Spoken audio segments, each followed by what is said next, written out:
Most contractors are trapped, working 12 hours a day because they do not know how to manage construction projects the right way. When I didn't have proper project management methods, I used to be super stressed and was forced to work extra hours. So in this video, I'm going to be sharing with you every single detail from selections to scheduling so your jobs run with joy instead of all that stress. We'll break down how to lead your team, manage trades, and keep clients informed so you're not stuck on site every single day. And I will walk you through my personal project closeout process to get you more referrals on autopilot. All right, you are in luck. We're going to be building a complete system to ensure every project runs smoothly and profitably in your business. Why am I sharing this with you today? I have 20 years of contracting experience, everything from tools to project management to general contractor, business owner, systemized well over 30 plus general contracting companies, very closely worked with them. And I'm here to lead a movement towards systems, leadership, and generational wealth for contractors. I'm tired of seeing contractors burnt out, stressed out, not having the right systems and processes in place. So you are going to be getting everything here today.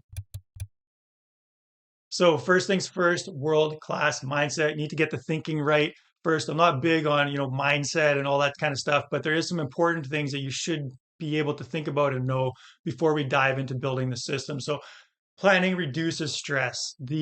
If you have a lot of stress in your business, in your life, in your project management, is because there's a lack of planning. 95% of the time, all the stress that comes up is because you weren't proactive and didn't have a good system in place. So just recognize that. Lots of stress. It's a data point that you need better planning. The secret of growth is speed. When you're running a project, don't wait for anybody, anything, anyhow. It does not matter what happened. Your mindset needs, I am not waiting around for anything. So if a trade says they can't get there today, you need to call them, figure out why. If something goes on back order, you need to go in and figure out, why is the material on back order? What can we get instead? Why did this happen? It's very common, and it can be tempting sometimes that when something comes up, oh, the homeowner didn't select the shower, whatever door for this shower. So now we didn't order on time. So we're not going to kind of get things rolling, and we're going to have like a week break until we wait for the shower door, right? You have to get that kind of thinking. You don't want to make excuses for why something should take longer or you guys can't be working there. You always want to be pushing and have your foot on the accelerator for projects, because as you know, every project runs into scheduling delays, something happens, things get pushed out, and that often leads to just a laissez-faire, too easygoing idea of speed. So if you want to grow your construction company, if you want to grow as a project manager, speed is the name of the game. With planning, caveat, you don't want to be speeding so much that you're missing details and things like that. But as far as like schedules, everybody knows this is a schedule, we need to stick to it. Total problem thinking. Not every problem is your problem, but every problem on a project will affect you one way or the other. So if the electrician's guys aren't showing up because they're all sick, if there's some supply chain issue, that's someone else's problem to figure out and deal with, but it is your problem because you are accountable for the entire project. So if there is something that's gone wrong on the project, blaming someone else or coming up with excuses does not cut it.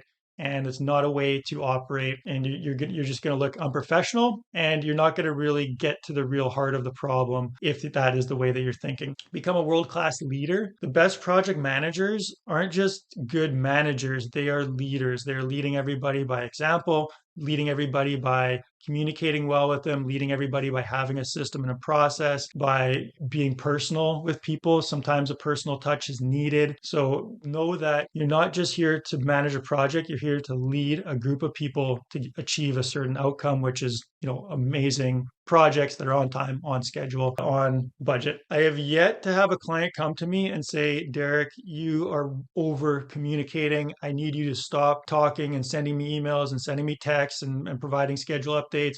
It's too much. I'm overwhelmed. I can't, I don't want to hear from you at all. Just do the project. I have yet to hear that happen from a client. So just realize that the majority of contractors, if this is like perfect communication, most guys, project managers, contractors are somewhere over here where communication is not high enough. Very rarely do people over communicate. And even if they do, very few clients are going to be upset that you're over communicating. They might be a little annoyed sometimes, like, oh, I'm getting all these like notifications and they're sending me all these updates, but it's their project. They're paying their good hard earned money for you to provide a service and create a project for them. They want to hear from you. They want to know what's going on. And then finally, go upstream. So if you've ever heard this analogy, this guy is at a river and there's babies that are floating down the river and he's jumping into the river to go save the babies. Like, why are all these babies like drowning in the river? So he's saving these babies. And then this guy jogs by and he says, "Oh, what's happening?" He's like, "Oh, these babies are drowning in the river." He's like, "Oh, okay." And he keeps jogging. He's like, "Aren't you going to help me?" He's like, "Well, I'm going to go see who's throwing all these babies in the river." So make sure that you are not just putting out fires every day and saving babies, that you're actually figuring out, why does this keep cropping up? What's the heart of this problem? Go upstream and figure out what's the root cause so that we can put a system around it, put communication around it, build some sort of automation around it so that this stops happening in the future. Okay, so now that we got some of those mindset things out of the way and how to think, now we're going to be doing the set for success. So with the project, we want to be proactive, and the pre-con checklist is instrumental in making sure that we're moving into the project with everything in place and nothing is forgotten about. So we want to be checking the design and architectural, making sure that it is complete. It's been reviewed by yourself as a project manager or somebody on your team. And when you can provide feedback to a designer or architect, you want to do it in a nice way so that they don't get upset. Who are they to tell me how to build or design a project? But if you can bring up things like, "Hey, I'm not sure if this design is going to work, or this architectural piece, we're missing this information," when you can provide a bit of a list, just like a professional take on some things that they may have missed or over or not thought about, it really elevates you as a professional. So always make sure you're reviewing the plans and the architectural drawings and going through everything to make sure that you are, first and foremost, you're not going to have huge surprises when the project comes up, but also to be able to provide feedback. Next thing is scheduling. So complete scheduling of the pre-construction process, of not just scheduling the actual project, which I will show you later, but scheduling the pre-construction process of how long is it going to take for design or for drawings or for permitting, for any selections, all that kind of stuff. And then having a really good client onboarding process is key. So this is where they have signed a contract and now you are going to be onboarding them as a client. What to expect, setting expectations. The biggest kind of place where frustration, friction, upset clients comes into play is not setting good expectations. So you should have a document that outlines all the expectations, what they can expect as far as the construction project, how it gets started, guys coming and going, access to the site, payments, invoicing, all these little things that if a client's ever got upset with you about something, you want to make sure that you put that expectation into the document so that they know going into it, this is what to expect, essentially. Shared files. So you want to share files out to them, the plans, the schedule, their dashboard, whatever it may be, to make sure that they have everything they need and you have gone through a full checklist of like clients taken care of, design architectural's in place, scheduling's in place, everything is in order, and we know that we are set for success. So now the $10 million selections process, any company doing $10 million projects or even, doing $10 million in revenue, they have nailed down the selections process and the pre-construction process. If you want to scale up 10, 20, $100 million construction company, even if you just want to get more organized and have less client complaints, you need to nail down the selections process. This has to be a condition for starting the project. I remember when I started moving in general contracting, I was doing remodels. And this is something I didn't do well, and it definitely affected me and my clients. And looking back, it just seems so unprofessional now. Everything for the project should be agreed upon, selected before you ever even think about starting the project. And this is something that you should have a designer, somebody that's managing the selections process that has design input.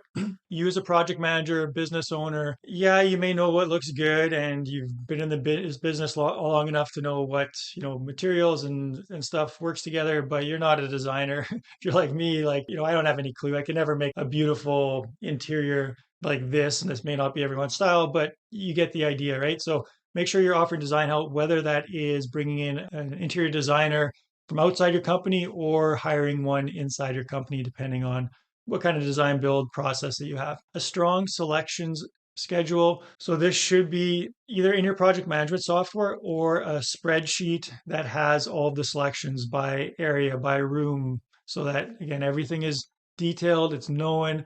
This is the supplier, this is the dimensions, this is the color, the QR, the code, whatever, like all of that information should be in there so anybody can go into it really easily and find it. And then you want to be adding your preferred vendors. So giving your clients a list of preferred vendors so that they know, like, oh, if I want to shop for tile, I should go to this place and go look at tile. I should talk to this sales rep about tile. Instead of them going out to maybe, coming back to you is like, yeah, I went shopping for tile and we like, this tile from this supplier and this one. And so you got like three different places you're ordering tile from, or they're ordering it from places that or just have like poor customer service or crappy products or whatever, right? So a good designer should essentially take care of this again, but you as a company as well should be providing to your designer or to your client of like, these are the people that we like to work with. This is who we have accounts for. This is where we can get discounts from.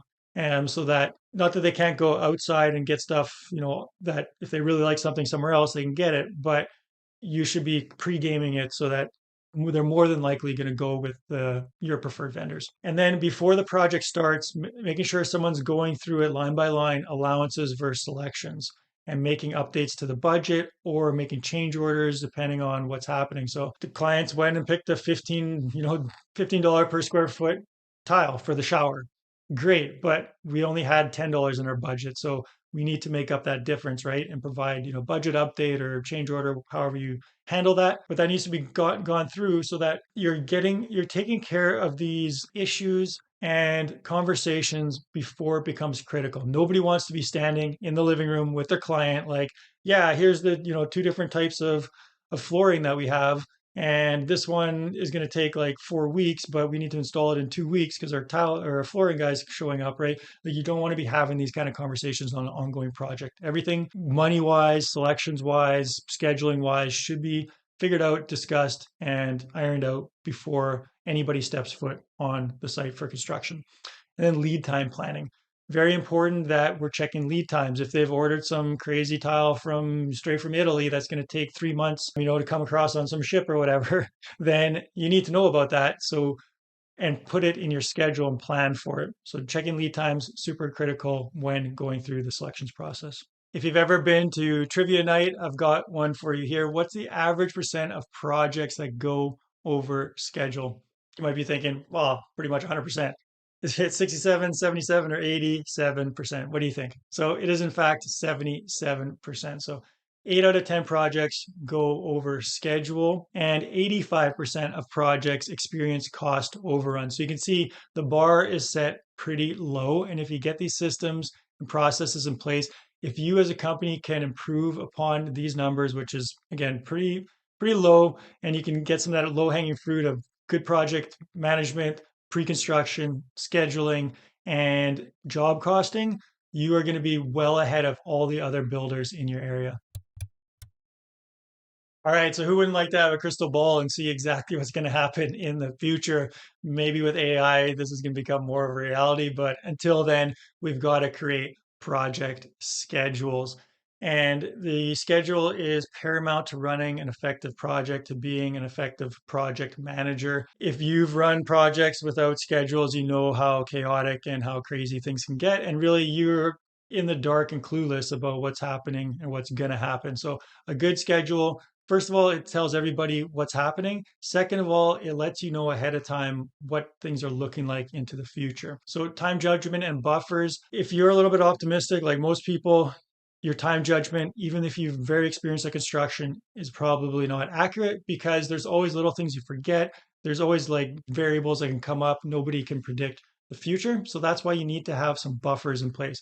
Buffers are just little windows between major phases of the project. So between permits and getting the project started, have a few weeks in there potentially in case the permits go longer. Your guys are finishing up another project, can't get started right away, whatever it may be, as well as between trades. So if you have, subcontractors, plumbing, electrical, what have you, well, how often does one trade finish and the next one start perfectly, day after day?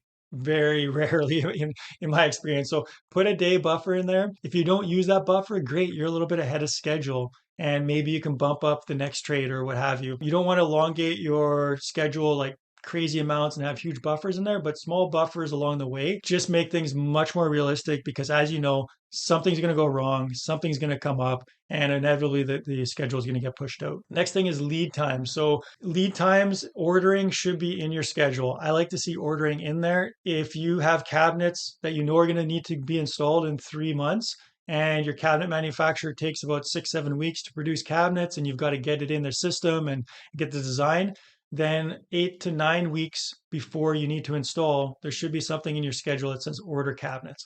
And then it's like, oh, yeah, I need to reach out to whoever to get the cabinets ordered, right? That way, when it comes down to the day of install, it's all scheduled and ahead of time. Low stress, you know what's happening. Critical path and phases. So the critical path is things that have to get done before the next thing happens. If you're building a new home, whether the deck goes on during drywall or during landscaping at the end, it doesn't make a huge difference. So something like a deck would not be on a critical path. Whereas plumbing pipes are very critical before you can drywall or do anything else with the project. So knowing what's on the critical path, what's very necessary needs to get done, and other things that can maybe slide a little bit or you can move them around to convenient times. That's what critical path is. Phases.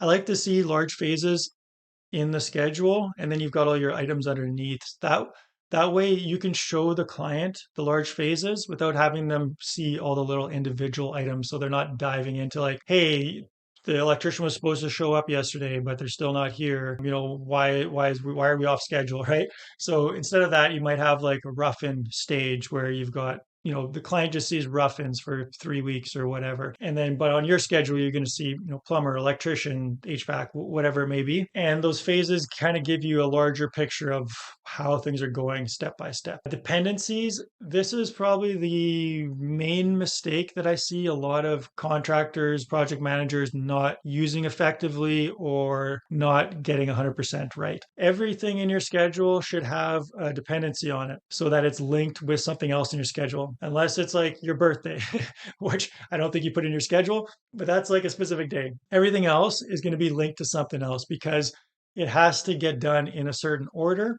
And if you change the start date or you change how long something takes, let's say your finished carpenter took extra amount of time, well, that means you can't start the next thing, whatever it may be, right? So make sure that every single thing in the schedule, it has a dependency on something else so that when you change one date, everything else changes and you don't have to manually start moving stuff around. Now, trade stacking is effective and sometimes necessary, but it should be a last resort. What I mean by trade stacking is when you've got multiple trades doing multiple jobs on the same project. If you got a massive warehouse or shopping mall or something like that, yeah, you're going to have a whole bunch of different trades there on different places. But if you're building like a home or doing a remodel, nobody wants to be working around each other. Like electrician doesn't want to be working around the plumber or the HVAC guy, right? So if one is taking longer and you want to get the other one in there, make sure you're communicating that, hey, you guys are running late. I've got to get the other guy in. Tell the other guy, hey, these guys are running late. You're going to have guys working over each other and try to smooth that situation out. But that's why you have buffers in there. So ideally, they don't have to work on top of each other. If you're trying to make up time, just realize that they're probably going to be a little pissed off, and you don't want to be a contractor that's always pushing projects and making life difficult for your tradespeople. Yeah, you got to let them know what's what and you got to keep them on track. But at the end of the day, they can go work for another contractor. And if they've got a choice between, you know, who they're working with, hopefully it's you because you've got schedules in place, you've got a plan, you're good at communicating. That's what you want. Another way to make sure that trades are not going, you know, grossly over schedule is get their feedback. So when you're creating your schedule, call your plumber and ask, hey, how long is this project going to take? Well, that's about, you know, 7 days of work. Great. Put 7 days in there, put a buffer of an extra day just in case. And later, if they are running over schedule, tell them, hey, you told me this would take 7 days. You're at like 9 days. What the heck's going on here? So that way, at least they're accountable and you're getting their feedback. If you're like, oh, I think that should take 4 days. It's a small project. They're telling you it should take 6. Well, they're probably more accurate because they know their guys, they know their schedule, they know what's going on, right? If they're just like way out to lunch, like it's telling you it's 2 weeks when you know it should be one, call them out on it, figure out like what's appropriate, but get their feedback, get their accountability of how much time they think it should take and how much time you're going to give them to take. Snowballing. So this is where small little changes in the schedule just snowball into like major delays and projects going over weeks, months, hopefully not years, but weeks and months sometimes. If you're going to make an adjustment in a schedule, make sure that you are giving yourself extra time. If, let's say, your plumber took an extra, I'm picking on plumbers here, but it could be anybody. Let's say your electrician this time takes an extra 2 days, and now you need to tell the client, hey, we're 2 days over schedule, whatever. Don't tell your client you're 2 days over schedule. Tell your client, hey, we're 3 to 4 days over schedule or whatever, right? And you want to kind of lump it together. So you'd say, hey, the rough in phase, we're a little bit behind. We kind of lost a little bit of time, earlier on. And now in the rough ins, we lost a little bit of time. So I need to adjust the schedule like an extra week or an extra 4 days, right? That way, it's not like, oh, the HVAC guy took a little extra time and now my finisher's taking extra time. And like you're always adding like a few days here and there. Put a proper adjustment on the schedule. And that way you can kind of get yourself ahead so that if things do fall behind again, you don't have to adjust it right away. You don't want to be adjusting the schedule every week or two. Plus, your sub trades don't want to see that come over to their desk too. It's like, hey, you're starting on the 16th. Well, no, we lost a little time, so now you're starting the 18th. Oh no, we lost a little time, and now it's going to be, the 20th. And they're like, well, when are we actually starting this project, right? So give yourself a little bit of extra grace there. And then with change orders, ensure that you are accounting scheduled time for change orders. I see this quite often again, where it's a small thing, it's going to take us half a day or it's going to take us a day to do this tiny change order. Then put an extra 2 days in the schedule. Do yourself a favor, tell the client, hey, we need to take care of this change order. It's going to be an extra $5,000. It's going to take 3 days. Even if it's going to take you two, tell them it's going to take three because you never know, it could go over. And that way, again, you can pad the schedule a little bit. And there's a reason behind your change of the schedule instead of just doing a change order. And then you get down later and it's like, we lost like a week of time. What happened? And then it's like, oh, yeah, well, we had like 3 change orders that took each a day each, right? So make sure you're putting those in there as well. Okay, so now we're getting into the good stuff, the systems, the templates, and all that beautiful things. And the project template, having a good project template is going to save you hours on every project and a lot of headaches. So what a project template is it's just pretty much a snapshot of all the little templates and checklists and things that you need to get into place so that you can just copy it for every new project. First thing is a schedule. With schedules, you want to have a pretty large schedule. So if you are a residential contractor, a general contractor, then having like a full home build or new home build is ideal. Even if you do remodels, like let's say you're doing a basement, you're still going to use most of the steps that you would have in full home project. It might just be shorter. Maybe you don't have like the site work or something like that, but essentially you've still got all the same phases. So having a project schedule template is super important and helpful. And I know some project management softwares you can import a schedule from your estimate. So it's got all like the estimate items. I don't like that because every time it's kind of different and I prefer to have something more templated, if you will. But if it's very like one-off remodels or like custom projects, then you may be better off pulling in a schedule from the actual estimate items. So either way, you don't want to be doing it manually from the start. Quality and procedure checklists. So these are your quality control checklists. Quality control checklists are one of the easiest things to implement and one of the most impactful as well. It's really low-hanging fruit if you don't have good quality control. Essentially, you're going to have lists of everything that needs to be checked and made sure that it's 100% complete and proper. These are things like foundation, framing, your rough-ins. You should have quality control checklists for all the different stuff that goes into a project and that's being followed. I had a client, we were talking with him, we implemented a quality control checklist for his project managers, talking with him, asking him, hey, how's it going with the quality control stuff? Are guys following it? Is it being effective? It's like, yeah, I couldn't believe it. I called one of my project managers, we were finishing up a house and I asked him, what's the timeline? When do you think we can be done? He's like, we're pretty much done now. It'll probably be like a day or two.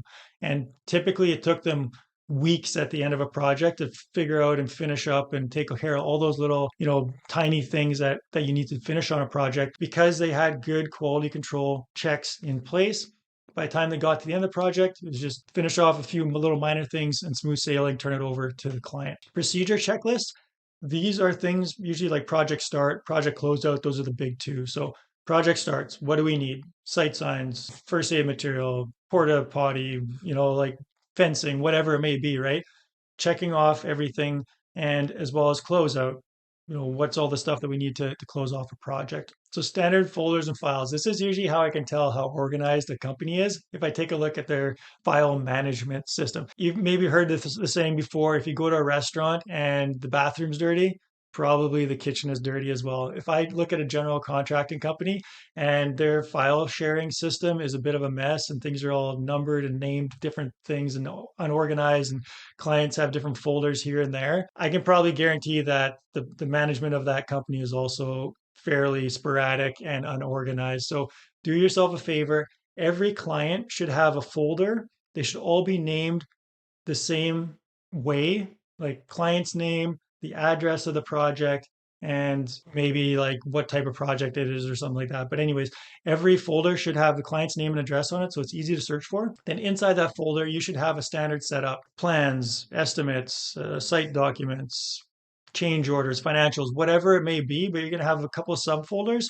And in there, you're going to have their selection sheet. If it's not in your project management software, your what to expect documents in there. You can share access and permissions to it with anybody on your team and the client who's going to need access to it. So everybody knows anything to do with this project. All the files are in this location. If we get new files, they need to go there. So everyone has open access, it's organized, and that is something that's easy to set up. You just template it, copy it for every new client. Okay, now we're going to be talking about project management software. And I get this question all the time. Which software should I use? What do you think about this software, this software? I'm not going to be telling you specifics here today. I do have other videos about that if you want to go see it. But this is what you should be thinking about for project management software. You're probably already using some sort of software. Most companies are nowadays. There's so many new ones coming out all the time. But this is what I look for and what you should be thinking about, because maybe the software you're using right now is not going to serve you well into the future. Or if you're a little frustrated with it, look at something else that has this. So first thing is ease of use, because it's not just you that's going to be using it. It's going to be your other project managers and everybody else on your team, possibly your client's experience as well. So make sure it's easy to use, it's intuitive, and you're not getting super frustrated with it. Because if you're getting frustrated with it, you can guarantee everybody else on your team is going to get frustrated with it as well. Speed is huge. I hate sitting around and if I click a button, it's got to think and bring me to another screen, or even if things are just unorganized, it takes forever to go change settings or whatever. So how quick is this system? Is it responsive? Does things move quickly? That's super important, because it's not just you as well, like your whole team. If it's slow for one person, it's wasting everybody else's time as well. And it's integrations. And if you do me a favor, make sure that the software you get has an open API, which simply means that it can integrate with any other open API software. Most software has integrations that'll be inherent to it, like QuickBooks or like maybe a HubSpot, something like that. They've usually got a number of different programs that they link to and integrate with. But an open API integration means that they can essentially link with any other software. So we can move information from one software to the next. Because you're probably going to update your softwares every now and then, and you want everything to move together. It's really important, because you do not want to be having to do things manually or be like trapped where you have to use this software because it integrates with this software and you kind of want that integration, but you're not super, happy about the software. So integration is a really important thing to check out. Next thing is support. How good is their support? Most of them have AI chatbots, which work fairly well, but can you get someone on the phone? Can you get someone like that will email you or do a live chat with you? Do they have videos inside their software? I like to see that, where inside the project management software, it has training videos. If you're in the estimation module, there should be a little training video. Here's the training video of how to use this module. So it's super easy, because the last thing you want to do is be training your staff on how to use the software. You should have like, here, talk with one of the software's people, or go watch these videos. They should be able to train themselves more or less, and you're just helping them with the process of the way that you want to run your company. Track record, another important thing. As I mentioned, lots of new software nowadays. Seems like there's, I see it pretty much every day, every week. Some new software, someone's like, have you seen this? Have you checked this? Like, no. Something that has a track record.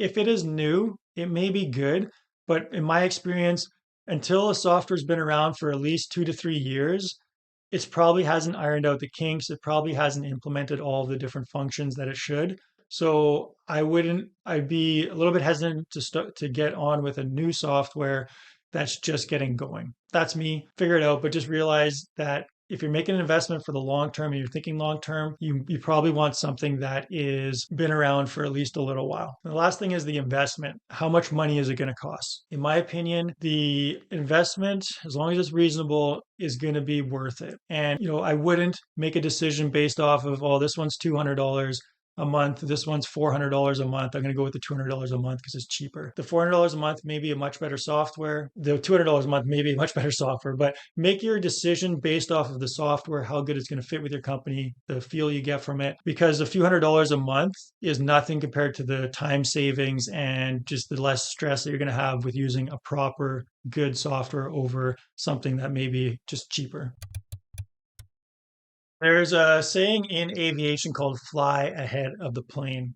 And that is the thought of the pilot as they're flying the plane to actually think of themselves as being outside of the plane and in the future, in the out in front of the plane. The reason they want to do that is because they don't want to be reactive and just think about what's happening right now. They want to, especially a jet fighter, they're going to be in another mile within seconds, right? So you always want to be thinking, especially when things move fast in construction projects, you got a lot of them go, thinking ahead of the plane and stay in the future of what's happening. So you're less reactive and you're being proactive and planning. So, and this saves months of time because you're always thinking like the next day, the next week, the next month, what's coming up, what do I need to prepare for?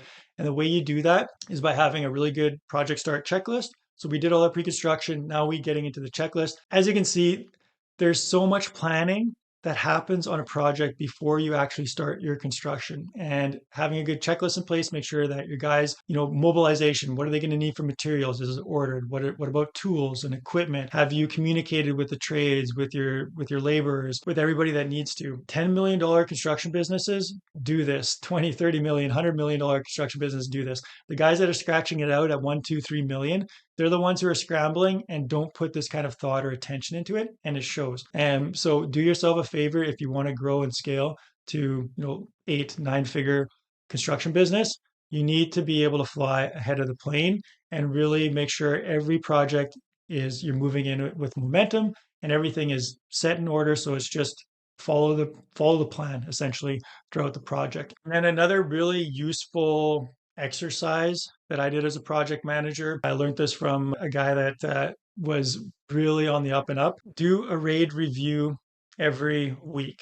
And I'm an optimist, and you may be like this too. Projects are running, things are going good, just kind of getting in the groove and the rhythm, but you're not really thinking critically about what could go wrong or the risks or things like that. So a RAID review is risks, assumptions, issues, and dependencies. So what risks are there? Is there bad weather coming up? Is this subcontractor didn't really do a good job on the last project, so they could be a risk on this project too. Assumptions. I'm assuming that material order is going to show up on Friday, but I haven't heard about them for a week. Well, maybe you should just send them a quick email and just double check to make sure that they have the right information.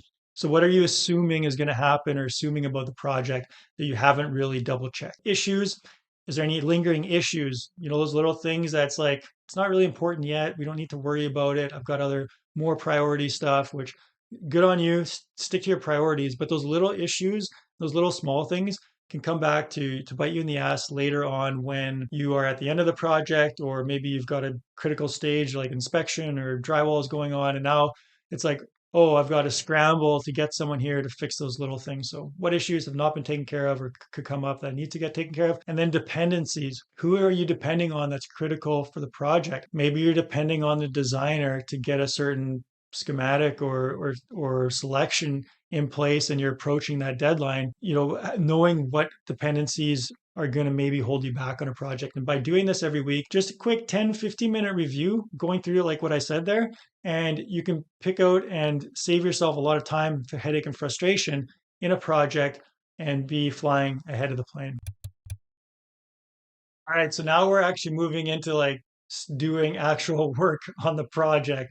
And I hope Yeah, I haven't talked your ear off yet about all the pre-planning and pre-construction and checklists and templates and all that stuff because it's actually essential, and that's probably where you're going to spend 50 to 70% of your time setting up that system. If you get that dialed in, the rest is easy and a walk in the park essentially. And if you've ever managed a project, very rarely is a walk in the park. But you do the other stuff, it becomes crazy easy compared to not doing it. Now, if you want help with this, I know that, like I said, there's a lot that goes into really nailing down these systems, make sure all the operating procedures, the training, the software, everything is really working together. If you need help with this, look in the description below. There's a link for to work with us, as well as a free course on systemizing your business. Let us help you. We've done this with countless other general contractors, help them build out systems. It's what we do, making this super easy for you. Skip all the trial, error, and frustration.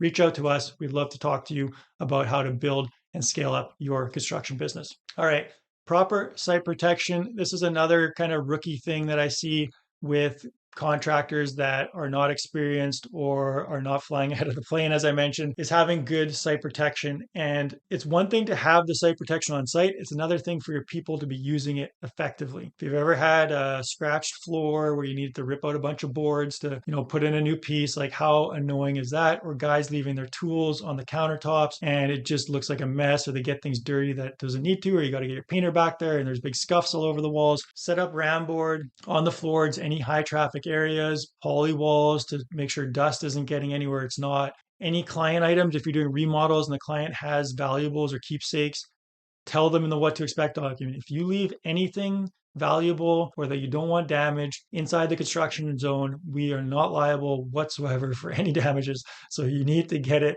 out of the area and provide for them for this. If you want our guys, I wouldn't get your guys to help move it, but maybe you have a moving company, let me get my moving company in here. They will move this, put it in, a sea can or the garage or whatever, right? So make sure anything valuable is out of the picture. Signage, put up site signs, hard hat area, PPE, whatever, right? Brooms and bins. I don't know how many sites I've gone to where you hear the contractor complaining and the things are dirty, but there's no garbage bins around. There's no brooms. Guys are using plywood to scrape some stuff off of the floor and what have you, right? Do everybody a favor, buy some brooms, buy some garbage bins, whatever people need to clean up, garbage bags, put them on site, put your sticker on them so they know that it's from your company, and tell them no excuses. Your guys need to clean up every day. They've got everything they need, right? So make it easy for them to keep the site clean. Security, big believer in having security cameras. It's easier than ever. You can go grab them on Amazon or wherever. Put a little security camera up on the site. You can see when guys are coming and going. It makes it more secure. It deters theft, all those kind of things. Yes, you may need to, install Wi-Fi or whatever, and then expense this to the client. Tell the client, we're setting up a security system on here. We do this for all of our clients. It's a $50 a month charge or whatever. Like, it doesn't have to be super expensive, but essentially they'll cover the cost of your security should be factored into the pricing of the project, and less materials getting stolen, less guys showing up willy-nilly, or you can always check the progress if you're on vacation. You can see what's happening, right? Your project manager should, whoever's managed the project, like actively should be worried about that. You shouldn't, but anyways, you get my point. No house parties. This is where, if you've ever been to a party, the kind where you show up and the house is a complete mess. It's kind of smelly. People are going everywhere.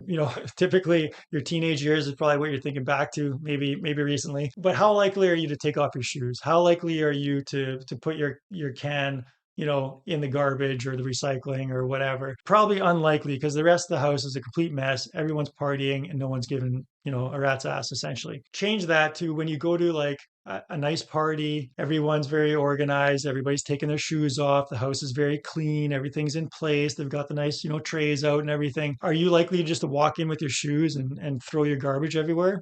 Not really. So your sites are going to be the same way. If a sub trade shows up to a site, last trade kind of left their wire strippings or framing junk everywhere, whatever it may be, that next trade is not going to clean up after them, and they're going to think that that's acceptable. It was a mess before we showed up. What does it matter if I leave a few coffee cups here or a pile of garbage in the corner or whatever, right? So just consider that Everybody needs to have that high standard. And if they don't reach that standard, tell one of your laborers, go clean up, set this expectation with your trades, go clean up that house, and then back charge your subcontractor, $100, $200, whatever it costs you to send a laborer to go clean up their mess. Okay, now you've nailed down the pre-construction, getting everything in place, planning everything out, and we're going to move on to what happens during actual construction. So what's the secret behind elite projects? What's the difference between doing small remodels or cookie cutter houses to some big mansion like this, or high end, commercial projects? The big difference that it boils down to is communication. The difference between large elite projects is how much communication and the higher level of communication that happens on those types of projects. First part of nailing your communication is going to be impressing clients with luxury communication.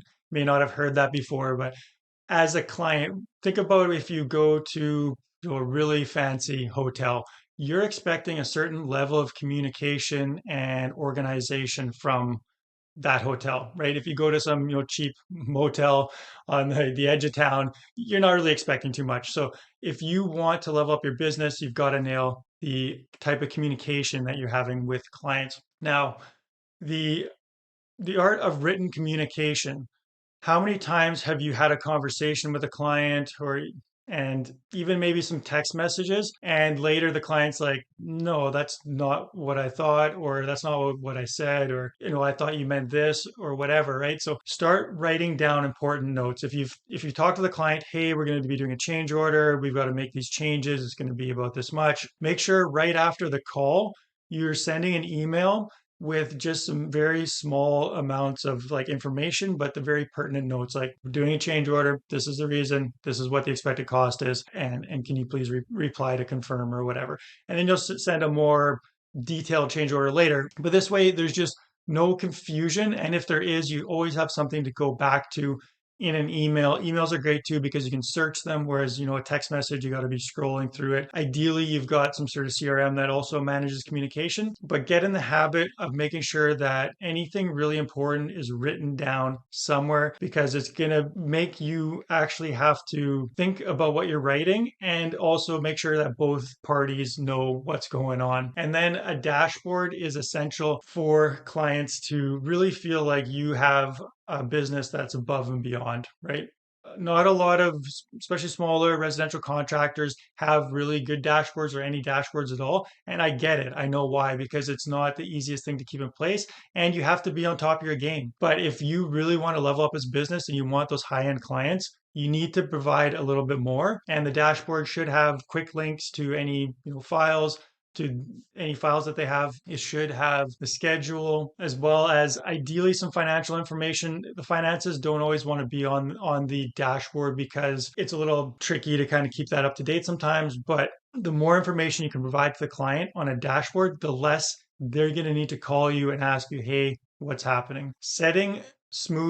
Managing expectations are the key to a good client relationship as a project manager. Letting them know what's happening. Hey, we've got guys showing up, it's going to be messy, and this is what you can expect. Or, hey, we are getting into this phase of the project, there may be something that unknowns come up, just to give you a heads up, right? So always tell them what's happening next and set those expectations so that they're not disappointed, or clients, if you leave them to their own devices, they're going to have expectations that are super high. Like, they want to know exactly what's going on, everything's going to be on schedule, on budget, and everything. Tell them from the beginning, hey, 5% contingency is typical for projects. Budgets change, there's change orders, things can come up, not to scare you, but just so that you're prepared and that you have the expectation that we've set the budget, but often there are small things that could increase that budget, over the extent of the project. And a great way to do this in a systematic way, and a good system you need to put into place in your business right now, is start sending weekly updates to the client. So every week you're going to send them an email and you're going to say what got done this week and what you're going to do next week. This gets the client in the habit of opening your emails.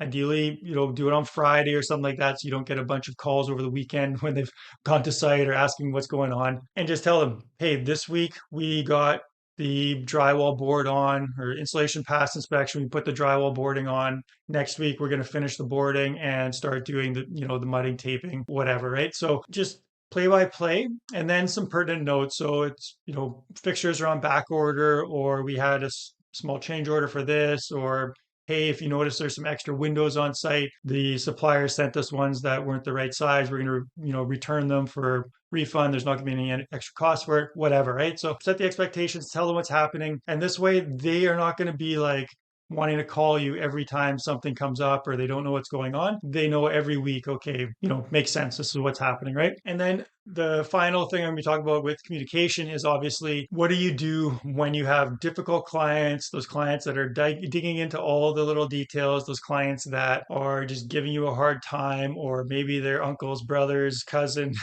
was a builder or a home inspector, and they're thinking that you're doing everything wrong on the site. So the best way to kind of nip this in the bud is to be honest, even with bad news. So if something comes up on site, you don't need to tell them every little thing that goes wrong. But if it's something that's going to affect them, or they're going to notice, or even if they're not going to notice, but get in the habit of calling them when there's bad things come up. Hey, you know what, we weren't able to meet the deadline for this, or hey, one of our guys left whatever window open and there's a raccoon in your house, whatever it may be. You don't want to make yourself look bad, but at the same time, you want to be honest and upfront, but also call them with good news. So don't just call them when something bad happens, because then they're thinking every time you call them, it's like, what now, right? What now? So, hey, we just installed the cabinets. Everything's looking really good. The guy was able to get done a day earlier. Here's some pictures of it, right? So show them good news, tell them the good things that are going on. And then if you have a few like odd things that come up that are, bad news or unfortunate, it's just,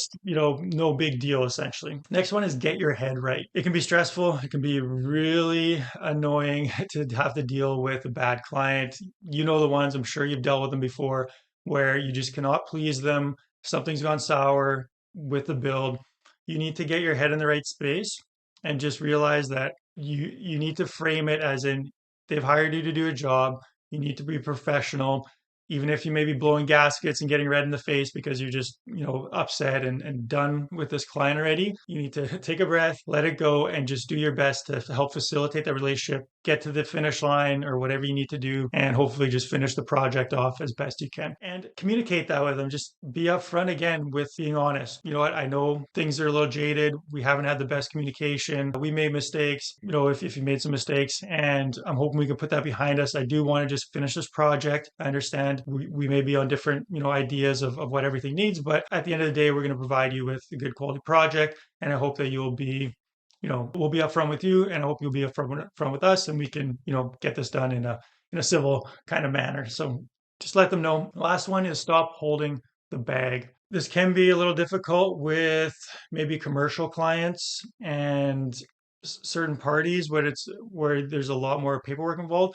But if you're a residential contractor, you should never be left holding the bag where your client has holding money over top of you. They're saying like, oh, we're not going to pay you until you get this thing done, or you fix this, or, you're off schedule. So we're going to wait, a couple of months or a week to pay you or whatever, right? You never want to be in that situation. You should be collecting a deposit up front, and you should always have money in the bank from the client so that they are financing their project. You should never be putting your own company's money into their project when at all possible. So you get a deposit first day on site, first week. Once that week is done, or the first 2 weeks, you are then invoicing client for the next, payment, so that you've always got a deposit and you're taking essentially from the deposit. And you're never behind on a project where you're putting your own company's money into the project. This puts you in a really bad position with the client, and the client can then sort of jerk you around as far as waiting for you to, get some little thing done or some minor stuff, and say that it's reason not to pay you. I might not have thought of it specifically, but like I said, communication is the key to project management. Communication can smooth out rough spots. It can get people motivated. It can take care of clients and everything. Now we're going to be talking about the field crew communication. So this is probably the most fun one. I mean, these are your site guys, your laborers, your carpenters, whatever, your in-house carpentry team. And they can be a lot of fun, but they can also take a lot of work to communicate with, as you probably know. So how do you get them communicated with and make sure they're communicating with you, which is, it's always a two-way street. So every day, make sure that they know specifically what the goal is and the instructions. And you as a project manager need to be able to lead leaders, because you're going to have a site manager or superintendents depending on the structure of your business. And you're going to have to make sure that whoever is managing the site, to know they need to be instructing everybody on exactly how to do everything. And then also, what is the goal today? So we're going to stand these walls today, or we're going to, get these cabinets installed today. They'll usually set goals that are unrealistic, as is often the case, but at least it gives them something to work towards. And again, you're setting expectations. So setting expectations with client key, but also with your subcontractors and your field crew is also very important. So make sure there's always a goal that to work toward. Report logs. So every day, site manager, superintendent should be doing a daily report. This is, what we got done today. This is who showed up. These are the materials that, whatever it is, it doesn't have to be big. It can be very short. And nowadays, with your phone, you can essentially talk into AI, and it'll just send off a communication, or put it into text. And it's a really easy way. Hold down, ChatGPT, Gemini, whatever. Today we did da da da da da, and then you just copy that, put it in your site report in the project management software. Super easy. And that way you've always got a track record, and it keeps people up to date on what's happening. And then finally, time tracking. Time tracking, if you're trying to start this for the first time, can be very frustrating with your site guys, because guys don't check in. They wait till, 1 week or 2 weeks out. Oh, payday's tomorrow, so I got to get all my hours in. How many hours did I work last Monday? I was at this job, right? So having up-to-date time tracking, make sure it's accurate, is super critical. I like to be able to have everybody to manage their own time. And I know that can be some trust issues there, where it's like, I don't really want my guys to be putting in their own time because they're going to exaggerate it, or what happened, whatever. So if that's the case, you can have the site manager review everybody's time daily, or at least once per week, just to make sure everyone is accurate. Or you have the site manager fill in everybody's time, or the superintendent. But that can just kind of cause problems in and of itself. I know guys that just have everybody write down their time on site because it keeps them more honest. So do what you want, but ideally everybody is tracking their own time through an app. So, what project they're on, what kind of tasks that they're doing. And when everyone gets in the habit, it's not really a difficult thing. Now, as a project manager, you need to ensure that there's on-site leadership. And I've seen this happen very many times, where my guys just don't follow the instructions, or my guys slack off, like this, having some fun on site, which you want guys to have fun and be enjoying their work. But at the same time, if they're taking, 1.5 hour lunch breaks, they're going to pick up materials every single day and kind of slacking off. Often it comes down to no specific leadership on site. And I've seen this where you may have like 2 or 3 people in a crew, and everyone is like kind of the same level or very experienced, and there's no clear, like, this is the person in charge, especially when you've got people kind of moving around to a lot of different sites, and you may not have guys on one site for a long time. So you need to be very clear of, like, this person is responsible, you are the site leader, and I expect you to, do this and this and this. So be very clear on the structure of, like, who's in charge, and everyone, if you've got problems, you go to that person then goes to you, or what have you. And beyond that, you really need to play to people's strengths, because depending on the size of your business, but if you've got even just like 3 to 5, 10, 20 different laborers, carpenters, that some are better at finishing, some are better at framing, some are just your get in there and swing a sledgehammer and demo a house in a day by themselves kind of guys. So you want to put them in places that make sense and move them around to play to their strengths. Materials is another big pain point, and being very clear with communication and the leadership of who is able to go get materials, what facilitates a material run, who should they be calling for materials, needs to be very, very clear, because as you know, you can eat up 2 hours of driving to Home Depot or Rona to go pick up a $5 part, and you spent $90 or $100 on labor for a $5 part that maybe could have waited a day or two, and they could have picked it up with something else. So being very clear to anybody that's going for deliveries of, like, it costs anywhere from $100 to $200 just for you to go there with the time, the gas, the vehicle, whatever it is. So we need to start doing deliveries, once every couple of days or what have you. And then having a specific place for a running list as well. So where do you list out the materials? Ideally, you have in a project management software in a notes or tied to specific projects where, if you need something for this project, here's the things. If you need something for just general for the trailer or, for just site materials or tools, this is the thing. So list for tools as well as materials, and then make sure that if you do have someone that's running around, get all the materials for 3 different sites and have them go and drop them off, right? If you're a big enough company, you could probably have someone dedicated to this potentially, like a cleanup gopher type of person, but have it very structured and communicate that no matter what, we cannot be going from to go get materials every single day. Now, the last group of people that you need to be communicating at a very high level with your company is subcontractors and professionals. These could be architects, designers, that kind of thing. And when I'm talking about this communication, like I'm giving you some tips and tricks and ideas, but what you need to do is put this in a complete system and have it as a process, a procedure, just the way that you do business. It's one thing to communicate this to your people, which you need to, but you need it documented somewhere in training, in a handbook, whatever. And I like to have a subcontractor's handbook that I give to every subcontractor so that all of this stuff is detailed in there and they know exactly what to do. So and that's part of the what to expect. So quality, what kind of quality do you expect from them? Specific things like level, plumb, what, if you've got 1,000 square foot floor, how far out of square can it be for a framer or for a concrete person? So specific levels of quality of what's expected. Cleanliness, broom swept at the end of the day, full clean at the end, all garbage in a nice neat pile outside or in the dumpster, whatever it be, and communication, what to expect. I expect you to communicate when things go wrong. I expect you to communicate when you're going to start. I expect you to communicate if you're running behind. All of this kind of stuff, very clear on expectations. Stuff is scheduling. And the way that I like to do scheduling that I found to be the most effective is you want to send an email, a call, and if they don't pick up the phone, leave a voice memo until you've actually talked with someone and confirmed, hey, are you starting on Tuesday?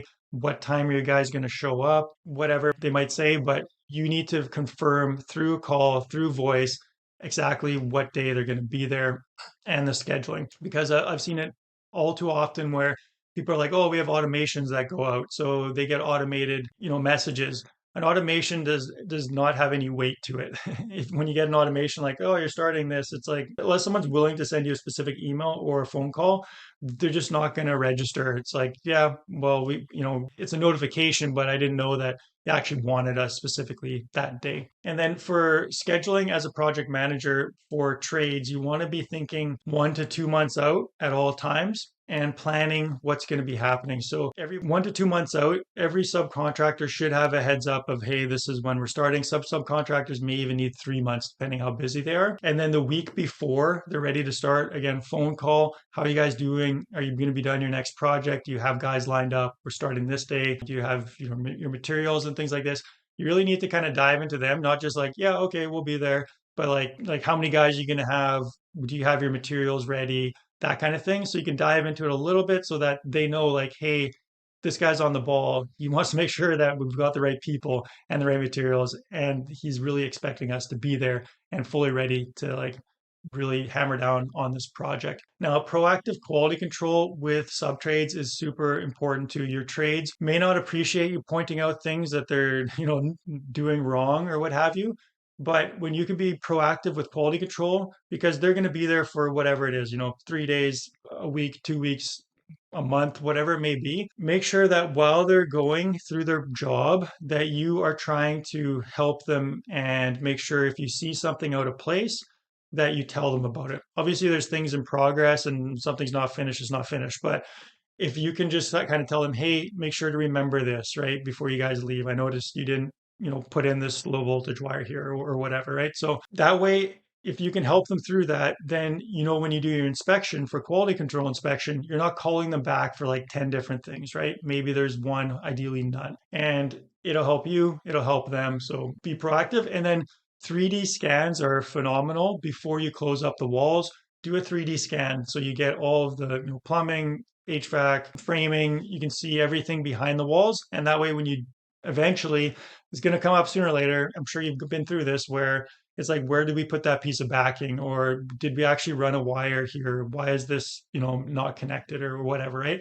Go back to your 3D scan and you can look at it. If you don't want to hire someone to do a 3D scan, then at the very least, take video or panorama pictures and just massive amount of pictures before the walls get closed up, because you're going to want to go back and check out those pictures beforehand. And if you want to be really organized, have separate folders for different stages of the project, because as you know, you may end up with like hundreds of pictures for a project. So I like to have sort of demo and framing, your rough-ins, pre-board, and then post-board, drywall, and so on. And you can even have like by room or something like that. So you can always go back and see specifically what happened at what stage of the project. Now, subcontractors, they can work for pretty much anybody else. They're free agents, and they can go to the next guy if you don't treat them well or they don't feel like they want to be doing your projects. So make sure you're treating them and you're thinking about retention and prioritizing them as well. So appreciation and benefits for them. Typically, if you want them to do their job properly, they want you to do your job properly. So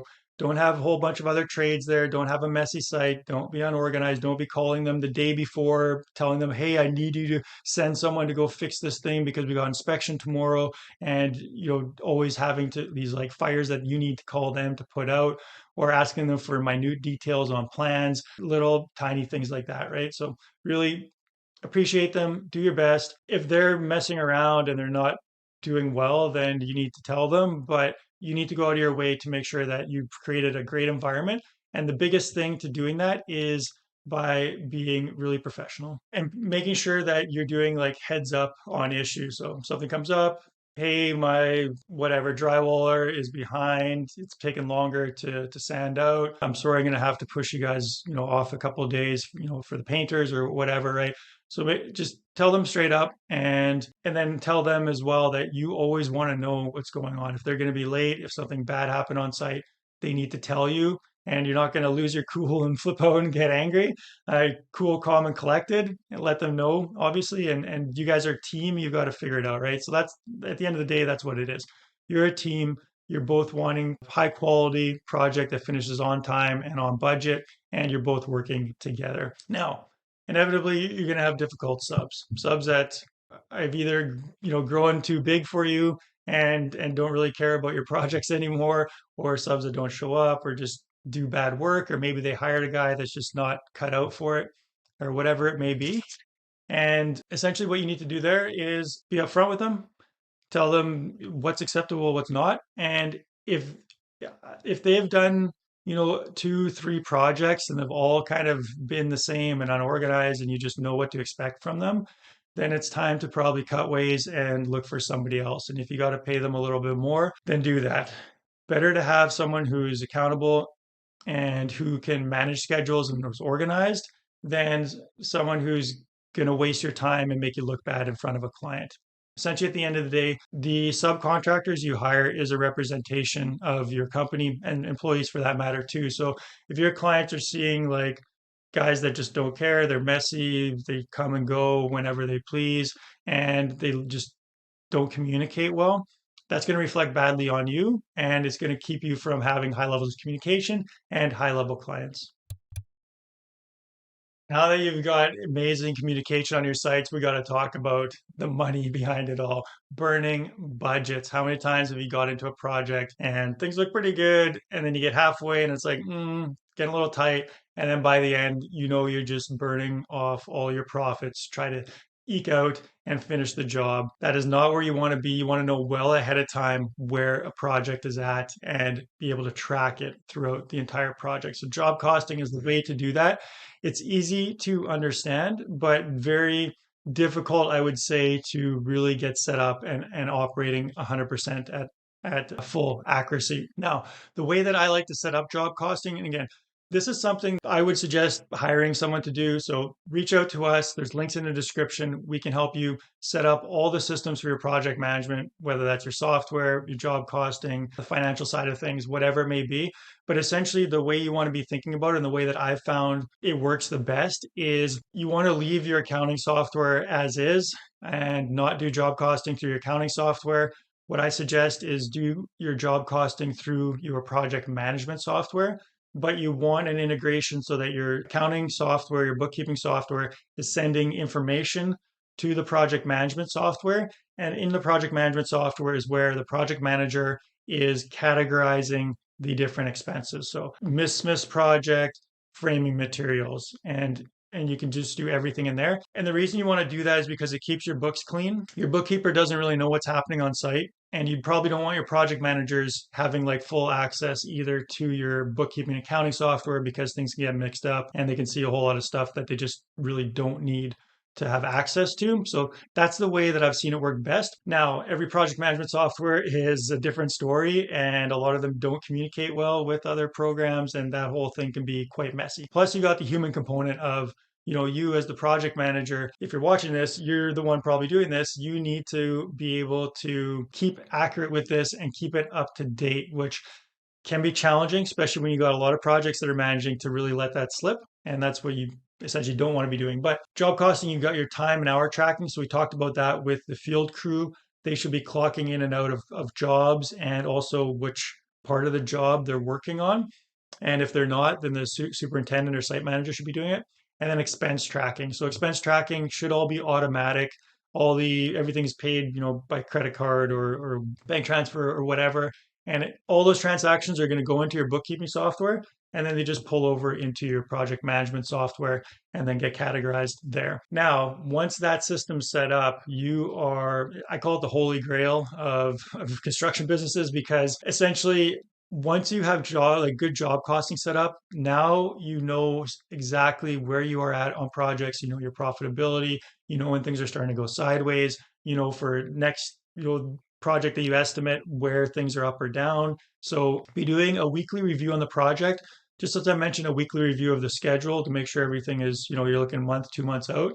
Weekly review of the budget. Where are we going over? Where are we under? And you don't want to get fooled. Again, I'm sure you've got fooled where you thought you were making money on a project. The project ends, you look at your bank account and it's like, where'd all the money go? Why didn't I make any profit on this? And you essentially have no idea because the job costing is just not in place. So weekly review of financial budgets. Change orders are another quick way to burn money and light it on fire. And if you need to burn a $100 bill in front of, whoever needs to know about change orders, then do that to get the point across. But essentially, every change order needs to be communicated right away. And you should have a decision kind of matrix or decision communication to your guys that, hey, if it's something small, it's going to take you half an hour to fix, just go ahead and fix it and don't worry about it.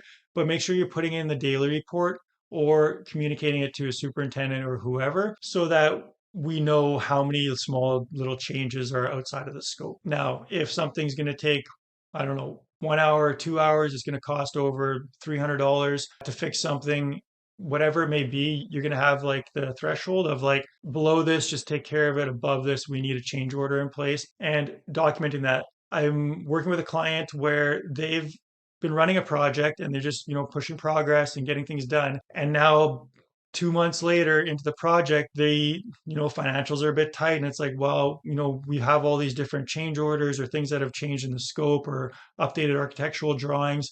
And now they need to go back and sort through all these different, what was a change order? How much time do we spend? And what was the materials that we picked for this? And it's a bit of a mess. And it doesn't look good with the client, right? If it's like, yeah, we're doing change orders like retroactive after the fact. And now it's going to cost you a whole bunch extra. And these, like, even if they're legitimate, which they are, it just doesn't look great. And no client wants to get that, big bill of here's all the change orders. Now you owe us whatever, an extra $20,000 or something like that.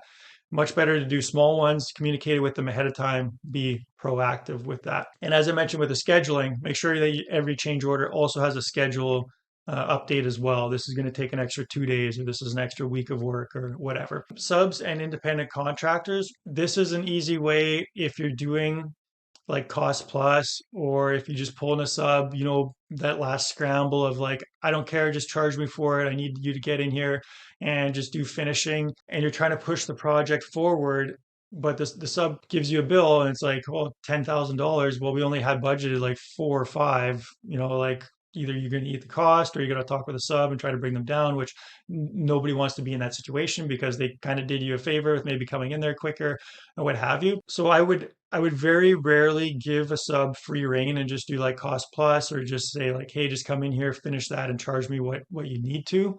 If you know you've got the budget for it, okay, in a pinch, but always be getting pricing from a sub, even if it's just like something small and you need them in there for a day. Ask them what they think it's going to take, how many hours, how much cost or money, and always be holding them to their estimates that they're doing to make sure that you're not just again throwing money out the window because you guys were not on the same page. And if they give you a price it's way over what you budgeted, now at least you have something. Maybe you can go to the client and just let them know, hey, this is the stuff that's going to cost more or whatever, and try to work that out. And then finally, the clients. If you have had those clients before where they just talk nonstop, they're always on site, they're talking to your guys, and they're just sort of not necessarily wasting everyone's time, but they're wasting a lot of time. You need to talk with those clients. If you're doing a cost plus job, tell them, hey, happy to answer all these questions, happy for you talking with the guys, but just know that all those conversations, all that time that we're putting into this, that you're asking my project manager to go dive through all these like old receipts or whatever, it's costing you money. Or vice versa, just let them know that, hey, all of this is like costing money. So tell the clients, obviously you need to do it with some tact and a little diplomacy, but let them know that if they're asking for a lot of detailed information, or they're talking with your guys constantly, or they're coming to site and kind of using up a lot of time, that it's costing money and it's burning through the budget. Congratulations. We are getting close to the end of the project, but not done yet. We still got to close it out, and then we got to do our recap and review so we know that the next project's going to be even stellar.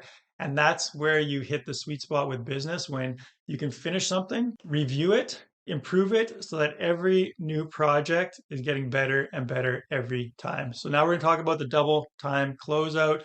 Who doesn't want to get to the end of the project, spend one day doing the final cleanup, and then hand it over to the client? And you can get there. It may not be one day, but your closeout should be a few days to fix a couple of things, not 2 weeks of loose ends and a whole bunch of random stuff that needs to get done. And it starts with great quality control earlier, but at the end, you need a completion checklist. So these are all the things that need to be completed. And those are things both on site by sub trades, the quality control, all of that kind of stuff, but also for permitting, for final inspections, for education for the client on their new HVAC systems or plumbing fixtures or whatever, right? So whatever needs to get done should be in a checklist so that it's very easy. This is everything that's done. These are the few things we need to get completed. Everyone's on the same page. And in the end, quality does trump time. I know clients who are obviously not happy with things taking longer, but if it's a decision between, do we do a little bit better quality or do we get it done on time, more often than not, I found quality is king. If you can't reach a certain level of quality, then your company is going to suffer. Whereas if you're a bit behind schedule, not the end of the world. It's easier to tell clients, hey, I know we're behind schedule. I know this is taking longer, but we really want to ensure that we're at least getting the quality really top notch and we're getting things done right and proper so that when you move in, you're 100% satisfied with everything that we've done. And then the thing that I hope you've learned and I learned the hard way is no work after move in. So once the client moves into the house or the project, or they take ownership of the building, whatever it may be, do not be that contractor that then has people coming in to fix up some random little stuff that got done. And your carpenter's in there with their tools while the family's trying to eat their breakfast and they're still moving in. When they move into their new space, they're going to be super busy moving everything in. They're enjoying the space and they've just went through a very traumatic, whatever it is, 8-9 months of building. They don't want people coming into their house to come fix things. So make sure everything is 100% done. Have a final walkthrough with them. any little things get picked off and identified, then give yourself another couple of days or a week, even if you need. Again, you want to close that closeout process time, but give yourself whatever time you need to finish absolutely everything so it's 100% immaculate before the people move in. And then the final things to discuss and confirm is warranty. So let them know I'm going to follow up with you in 2 months or 3 months and ask to see how things are going. You may notice that there might be some little drywall pops or some screw pops, or maybe a little something is like maybe a little loose, or stuff comes up. Tell us about those. We want to know those. We will list them out, and then we will do a warranty call at 3 months or whatever. The reason you want to say this is because, as you know, you don't want to be sending a carpenter there every week or every 2 weeks to go fix some little baseboard or fix some minor little screw pop or crack in the drywall. If it's something really bad or what have you, yeah, you may send someone, but you want to be creating a list and tell your client that so that you can tackle everything. You send a guy for 3-4 hours, they go fix all these little things, take care of this and that, and then it's done. And you've spent maybe 3-4 hours on warranty time, but it beats having to go back 4 or 5 different times with a carpenter or your finisher. And now they've had to, drive and communicate, and they've got to disrupt the family, a bunch of times and all this stuff, right? And then, so I like to do 2 or 3 months kind of fix everything that needs to get fixed, and then call them like a month before. Usually you have a 1 year for workmanship on warranty, but a month before the warranty ends, call them and ask them, hey, your warranty is coming up in a month. We can send someone out next week. Is there anything you'd like us to come and fix? Any issues that you found in your, whatever, right? So be really proactive with the warranty and do it on specific times. Make sure you're getting a final sign off. I know a lot of contractors who do this as well, where they don't really have any documented thing where the client has signed off that the project is 100% complete. You need to be getting that sign off from the client so that later they can't say, well, you guys never came and fixed this, or this was never actually completed, right? Get their sign off after that final walkthrough. They're going to list out, oh, there's these couple of things, right? All right, sign the paper that we're 100% complete except for these few things. You get those few things fixed in the next day or 2 days. And now you've got something on paper. Hey, we fixed these things. That was it. Everything's 100% complete. We have final sign off. Good to go. And then final invoicing as well. If like I said, don't have them holding the bag over you. If you've structured your invoicing correctly, you should have their money in your bank account that you need to give back to them. Now, this may be counterintuitive for you, but if you have the deposit and you've always been invoicing before the deposit runs out or before that the amount of money is gone, then at the end, they should have paid you above and beyond the actual work that you did. And then you can give them a check back of like, yeah, here's the last things we fixed and everything worked out. Here is, the remaining 5% or a couple $1,000s of your deposit back that covers that final invoice. Like you're going to give them a final invoice, maybe let's say it's 20,000. They gave you a $25,000 deposit. Now you're going to give them their $5,000 back so that they're paying the final invoice and you're returning whatever's left of their deposit, so that you are always like they're financing their build and you are never left having your money out that they can say, well, you didn't fix these few minor things, so we're not going to pay you that $20,000 last invoice until you fix them, right? That's where you do not want to be in that situation. So now the project is complete, but you want to make sure that your next project is even better. And I'm sure you've gotten back to the end of the project and asked, what happened? Over schedule, over budget. I don't want to repeat that again. And this is the way that you don't do it. One thing to keep in mind when you do complete a project, make sure you congratulate and appreciate everybody, subs, your employees, whoever that worked on the project. Just say, hey, great job finishing the project, handing it over to the client. So if you've figured out by now, I like checklists because that's the way you build a process-driven, structured, systemized company. So there should be a project review checklist. And on that checklist, typically you're going to have checking your actuals to budgeted. So you've done your job costing. What did we go over? What did we go under? We're, both on the costs of the project, but also on the schedule. And from there, you can ask like, was this a one-off case just because something, out of the blue kind of happened? Or is this a repeating thing? Or do we always go over on framing? Or are we always maybe under budget on demo? And depending on that, you can then adjust your estimating to know to get a little bit more accurate on it. Reoccurring issues. we seem to always have trouble getting the tile guy in here and finding a good tile guy. Well, maybe we should reach out and get a few more tile guys in our database, right? So always be thinking upstream of like what's kind of reoccurring on projects, what continues to can happen, and then how can we make sure that it doesn't continue to happen on future project. Process changes. Same thing with process changes. It seems like every time we close out a project, the clients are calling us the next day because they don't know how to use the heating system, or they're unsure about, this certain thing. We should put that in our closeout process, that we provide that information to them, where we show them specifically, this is how you set your heating controls and whatever, right? So figure out what do you need to change maybe in your processes to build better projects, and then start, stop, continue. This one is good for the whole company, but especially for project management as well. What can we start doing that'll improve what we do? What can we maybe stop doing? Well, we don't really need to continue to whatever it may be, right? And what should we continue? So this is working really well. Don't touch it. If something's working, just continue doing it well. So at this point, you are so far ahead of so many other project managers and construction companies out there. If you can implement and follow what the lessons and information and put those systems in place, you're well on your way.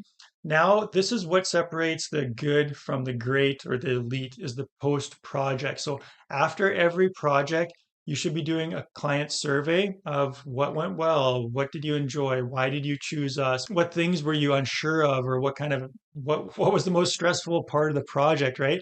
You need to be getting that client feedback, and most clients are more than happy to fill out a quick, 10-minute survey. Make it as anonymous as you can, or have like an office admin or something send it out, because you as the owner or the project manager, they may be a little bit reserved about, providing feedback to you, but when it's somebody else in the company, they may be more open or more of an anonymous like form to fill out. Ask for a review. Never waste a good review. You want to be getting 5-star reviews on, Google or any other, Facebook, whatever sites that you want reviews from. Google is the big one. Make sure you're always getting reviews so you can put them on your website, and that they're in all the profiles. And then ask for referrals. If they've done a good project, ask for referrals. I did a project for a client. He had a beautiful cottage. We went and built him the garage, but it was mirrored the cottage and was immaculate, like workshop and everything. And he ended up referring us to someone else on the lake. They ended up referring us to someone else. So keep that chain of referrals going and find your Tony. Tony was this great client who was actually referred to me by somebody else I had worked with. And then he referred me, and then they referred me. And you had they were all like really great clients to work with. And you'll find these groups of people that if you have a really good client, they're going to know other people that are generally really good and we're going to do high quality projects. And once you've built something for somebody, they're kind of like keeping up with the Joneses. Now their neighbors want, that new thing, or that new house or whatever, right? Follow-ups, you're going to be following up for warranties, as I mentioned, but you should be following up every 30, 330, and then 365 for sure. And then every year after that, or every 6 months. Continue to follow up with them. Hey, how's it going with the project? You still happy with everything? What's going on? How are the kids? Whatever, right? A little bit of small talk, not a big conversation, but keep in touch with them. It's great customer service, and it also opens the door for more referrals and feedback for yourself. And then the warranty portion, as I mentioned, if you can really nail down the warranty, even if you got to spend a little extra to send guys over there, they are going to want to refer you so much more, even if there's little issues that crop up. Now, here are some final keys for you to get right, to put everything together and really get started implementing all this stuff. I know this is a lot. And like I said, if you want help with this, we've got programs and we've got all the templates and everything already dialed in for you. So just click the link in the description below to get in touch with us. But good practices that are needed throughout the industry: viewing completion as the start. So when you complete a project, view it as the start of improvement of your business, because now you've got a project completed. Now you're going to start improving your business. Celebrating a completed project, as I mentioned, make sure every project there's a celebration. Ideally, you want to be doing a video interview with your clients, having a little celebration with them. Get a nice little gift basket for them. Give them a gift basket. Say like, really work. It was really great working with you. Celebrate their big achievement of completing the project for them. 1% better on every project. So every single project you do, if you can get 1% better, improve this, improve that, better whatever communication systems, this and that, you're just going to slowly keep leveling up, and you're going to slowly get away from the pack of other builders, and you're going to be the go-to builder, charge premium prices, work with premium clients. Taking time for details. As you know, we like to work rapidly, and this was one of my maybe issues as a project manager is I like to move fast. I like things to get done on time. I like to have systems in place. I like communication to happen. And I would rush things sometimes. And sometimes it would come to, bite me in the ass after because I maybe missed some details on the plans, or I didn't maybe communicate as good as I should have, and I missed some key details or what have you. So make sure that you want to have that momentum and energy in a project, but you also don't want it to be rushed where people are missing details and running around with like a bunch of chickens with their heads cut off. So take time to make sure the details are in place, do that pre-planning, and the rest of the project will run smoothly. Asking for help and opinions. This is another thing for me. I like to run my own show, and in construction, you get a lot of guys like this, the kind of desperado, lone wolf kind of mentality of I'll figure it out, I don't need help. But asking for help and opinions is important, especially from guys who have been there for a long time. I can remember as a project manager when I managed projects, way back in the day, was working with a company, and I was new to the company. I'd been project managing for a long time, but I didn't know the way that a company worked and exactly how they built and all this kind of stuff. And the one of the guys that had been there for like 15 years, he was able to give me some really great, suggestions and help as far as like how to build things. And I wasn't super receptive to it, but later I realized that even just because someone's maybe a laborer on site or a carpenter, that doesn't mean that they don't have knowledge and expertise that they can really, help you. So take opinions, take help. You don't have to listen to everything. Not all suggestions and help is good, but be open to it and ask for feedback from your subs, from your workers, from, architects, engineers, whatever, right? And you'll just become a much better project manager. And then the final thing I'm going to leave you with is rigorously implement systems. Every single thing can become a system. You're going to be the human touch and connection. And that's why project managers are so valuable and important on a project, because they really bring everything together. But the system should make your life easier, and everything you do should be in a systemized, process driven way. And that's when projects really become fun. Everybody knows what's happening.